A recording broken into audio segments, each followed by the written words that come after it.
Això vol dir que en la Fonteta, encara que no es faci públic, ja se sabrà més o menys per al jurat qui serà la fallera major? No necessàriament, no? De fet, el procés continua, el procés d'elecció continua, però el que sí que és cert és que serà el mateix jurat, no? La mateixa persona. Però jo crec que poden estar molt més temps per estar ben segurs, no? I de fet, el que anem a evitar és que en la Fonteta se puguen fer apostes sobre això, que sempre n'hi ha quinieles i això sempre està ahí, no?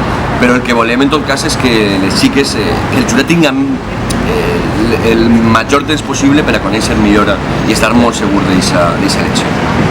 Però una de les altres polèmiques que s'ha generat a les xarxes socials ha sigut l'elecció dels monuments. Com ho has viscut? Pues en certa tristesa, però jo soc molt respectuós cap als gustos particulars i de fet jo tinc els meus que no els he expressat perquè jo el primer que he dit és que no vaig a posicionar-me i a opinar sobre unes falles que encara no s'han plantat, no? Però el que no m'agrada són les troles, no? I a mi el primer que m'agradaria dir és que si la gent busca en Google veurà que fins i tot l'ABC, un diari tan poc sospitós de ser amic d'esta regidoria o d'este govern, titulava Fuset despolitiza l'elecció de la falla municipal, no? Perquè per primera vegada no és un polític amb el seu dit i la seva majoria absoluta el que triga les falles. I possiblement per això, aquestes són les falles que un polític no haurà triat, perquè possiblement un polític haurà estat molt més condicionat per la por, pel què diran, i aquest jurat ha sigut composat per associacions falleres i associacions artístiques, des de les universitats fins al propi gremi d'artistes fallers o la interagrupació de falles, no? Són els que han determinat aquest jurat i són els que han tingut l'oportunitat de valorar per primera vegada també cara a cara amb els artistes els projectes presentats, no? La gent no ha vist els projectes encara en si, no? Ha vist un esbós del que n'hi haurà i de la falla infantil el concepte, però encara no ho ha vist. És cert que el canvi el que fa sobretot la falla infantil és considerable i la falla municipal és el mateix artista que els últims anys. A mi el que no m'agrada és que se qüestione el criteri d'aquestes entitats falleres i artístiques per part de determinats regidors de l'oposició, del Partit Popular i Ciudadanos, que han volgut precisament polititzar l'elecció de la falla municipal i que han qualificat de huevo sin sal, per exemple, la falla gran, dient que no tenia ninots, que no tenia color, és mentires, no? A més, amb molt de cinisme, perquè la mateixa persona que dia que Monterrubio, cuidao, Manolo Algarra, guanyador de diversos ninots indultats i triomfadora, per exemple, també en fogueres, fet d'encàrrec, Manolo Martín, el propi Manolo García, havien fet un huevo sin sal, cuidao, no? A mi em pareix que n'hi ha que tenir més de respecte cap a aquestes persones que porten molt de temps treballant en el món de les falles i que a més van a preparar una falla autènticament espectacular. Amb independència de que siga la que jo hagués triat o no, que ja ho dic, això m'ho reserva. Creus que arribarà a la 10ª de Ceballos i Sanabria? Pues, jo soc gran admirador de la seva obra, crec que han plantat grans falles infantils. Crec que és important també que per esta plaça passen el màxim possible d'artistes, perquè tenim una generació d'artistes fallers infantils brutal que haurien de tenir aquesta oportunitat. I jo crec que seria bo també que en aquesta plaça anara renovant i anara enrolant. Però jo, òbviament, comprenc la seva il·lusió per fer aquesta 10ª, i per què no? Però jo ho dic, és que això no ho ha de decidir un regidor, estem molt acostumats, massa acostumats a que els polítics ho decidisquen tot, i per això ara, quan hi ha una decisió que no ens agrada o que hi ha gent que no li agrada, volen responsabilitzar al regidor, perquè estem acostumats al model del Partit Popular de ordeno y mando, majoria absoluta. Però ara ha de ser el propi Montfaller i el propi moment artístic, la pròpia ciutat, els agents socials, els que decidisquen el que ha de ser. Per tant, jo els desitge la major de les sorts. A més, com a admirador seu i com a amic, els ho desitge. Però no seré ni jo ni un polític que decidisca si això passa o no. Estem parlant de tema de regidors en el XMSI. Enguany ja s'ha triat per primera vegada de forma democràtica entre els fallers al president de la Junta Local Fallera. Així en València és un regidor el que ocupa aquest càrrec. Estàs a favor de que siga un regidor el que porta el càrrec de president d'una junta local o de junta central? O per altra banda prefereixes el que s'està fent en pobles com per exemple que en el SIDA també és així, que siga les pròpies falles el que trien qui vol que siga el seu cap per organitzar el Montfaller de la seva ciutat? Jo crec que això té pros i contres, no? I per tant no tinc una resposta unívoca, no? De dir sí o no. La veritat és que crec que és un debat interessant que n'hi ha que fer, perquè de fet farem en un congrés faller, no? Que és el lloc en el que se realitzen aquest tipus de decisions, no? Però jo crec que, independència d'això, el que sí que hem d'evitar és que n'hi hagi un intent de politització, com n'hi ha hagut durant molts anys, de la festa, per part del poder, no? I per això jo estic tractant de donar les ferramentes màximes de participació per a la festa, per a que les executen.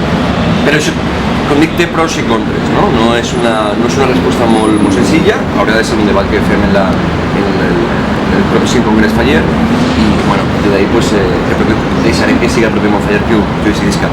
Però amb independència d'això, com dic, jo vaig fer el camí, no? Com dic, els vicepresidents tenen autonomia, tenen protagonisme, comencen a parlar, comencen a tractar de generar debats, i l'important també en la participació és que no pot ser de 0 a 100, perquè quan no estem acostumats a participar, al principi no n'hi ha diàleg, n'hi ha soroll, no? N'hi ha molt de ruïdo i molta contaminació acústica. I jo crec que és important que anem assumint aquestes parcel·letes de participació, pressupostos participatius, com els que vam fer l'any passat, i que anem acostumant-nos, no? Perquè se donaran compte que moltes vegades fallarem quan fem participació. Jo recordo que en la primera experiència de pressupostos participatius, la primera proposta que vaig dir va ser 20.000 euros que n'hi havia per a poder decidir donar palets per a totes les falles infantils, no? I després la pròpia assemblea va voler rectificar-se sobre la seva pròpia decisió. Jo crec que si hem estat molt acostumats en alguns moments a la cabotar, no? Per fet que no podies fer una altra cosa, que no n'hi havia massa ferramentes per participar en l'assemblea, pues caminar cap a un assemblearisme més pur pues necessita una transició, no? Acostumar-se a participar, a dialogar, a debatre, fins i tot a polemitzar, no? Entre diverses maneres d'entendre la festa. Això requereix un procés. Com porteu el tema del patrimoni, el canvi que ara la declaració de patrimoni material per part de la UNESCO en el HMSI? Com bé saps, ja has visitat, tenim la festa de la Mare de Déu de la Salut. Com esteu vivint així en el Cap i Casal? Bueno, la veritat és que heu sigut un referent, no? I enguany en València s'ha pogut veure la festa del HMSI més que mai, no? El propi Moixeranga o els torrentans han tingut l'oportunitat unes quantes vegades ja de vindre a València, perquè a més és una festa que en València encara hi ha gent que no coneix, no? I jo recordo amb molta emotivitat el moment que fèrem la cabalgata del patrimoni, la qual unirem el patrimoni de les falles, l'HMSI i el de la Llotja, no? I veure eixir la Moixeranga de la Llotja és una cosa que aborrona, no? La veritat.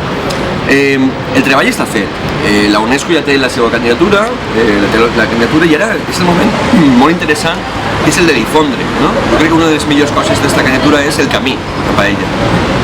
I és una oportunitat per a buscar l'excel·lència en la festa i tractar de donar-li el valor que té, no? Dir, cuidado que això no és només una festa, estem parlant de pirotècnia, d'indumentària, d'un art teixit associatiu, estem parlant de l'obra de Sartís dels Fallers, de molts elements que configuren aquesta festa i que n'hi ha que donar-los un valor. Jo crec que el millor, fins al moment que arribi novembre-desembre, que vam conèixer, és disfrutar d'aquest camí i aprofitar-ho per a donar a conèixer a la pròpia societat valenciana i, òbviament, també més enllà, el valor que té aquesta festa. Això per mi és el més important. Si després, a més, després ho aconseguim, òbviament ho celebrarem, no? I ho aprofitarem. Però el més important per a mi és aquest camí. Com han tardat tant en presentar les falles a patrimoni? Pues la veritat és que he de dir que sí que és cert que l'inici de la candidatura ve de prou abans, però bueno, pues Espanya va decidir presentar altres candidatures abans que la festa de les falles. De fet, les falles del Pirineu, que és una altra cosa, no té res que veure amb el que sí coneguem, sí, ens van avançar, i això va ser perquè el Ministeri no va presentar la candidatura en temps i forma, no? Però bueno, jo no m'agrada tampoc veure el passat. L'únic que no m'agrada, i és que quan nosaltres li plantejàvem a l'anterior equip de govern del Partit Popular que anava a fer alguna cosa relacionada a això, de fer campanya, de promoció, explicar-ho, ells ens responien que això no eren unes Olimpiades. I bueno, ja sabem que no són unes Olimpiades, i és cert que el que fem no influirà de manera directa en la decisió del jurat. Però com dic, jo crec que el més important d'aquesta candidatura és que prenguem consciència els propis valencians i els propis fallers sobre la importància de la nostra festa, perquè això ens permetrà prendre determinades decisions, no? Per exemple, enguany l'Ajuntament de València per primera vegada han ficat una subvenció per a les bandes de música. Les bandes de música formen part de manera molt clara de la festa i mai han tingut una ajuda econòmica, no? Hem començat un programa pilot i l'any que ve ho estendrem. Jo crec que si som conscients del que importa la nostra festa, del que realment és important la nostra festa, i això, esta campanya de la UNESCO ens pot ajudar, doncs prendrem les millors decisions per a que el patrimoni no només l'heretem, sinó que el puguem fer heretar als nostres fills. Bé, Pere, pues, moltíssimes gràcies per esta entrevista, per acceptar ser avui el nostre pilar fonamental, que així és com es diu esta secció, i des de l'Espolí volem regalar-te el nostre mocador, que és el que utilitzem nosaltres per a falles, per a que el pugues tindre i te'n recordes de nosaltres. Moltíssimes gràcies. Moltíssimes gràcies a vosaltres i permeteu-me també que aprofite esta oportunitat per enviar una abraçada, un beset a tota la gent del GMSI i recordar-vos també que si aconseguim aquesta declaració de les falles com a Patrimoni de la Humanitat no serà només per les falles de València, sinó també per totes les juntes locals i com és el vostre cas. Moltíssimes gràcies. Moltes gràcies. No tots els polítics són tan propers ni parlen tan clar. Trempat, tal i com es mostra a les seues xarxes socials, ho va ser també amb nosaltres. Amb ell hem pogut conversar dels canvis, de la gestió, de política i també de què ha suposat aquest càrrec a la seva vida personal. Amb esta entrevista he tingut l'oportunitat de conèixer tant el càrrec com a la persona. I això de no saber on comença un i acaba l'altre mola molt. Una entrevista que m'ha fet comboi. Gràcies, Pere.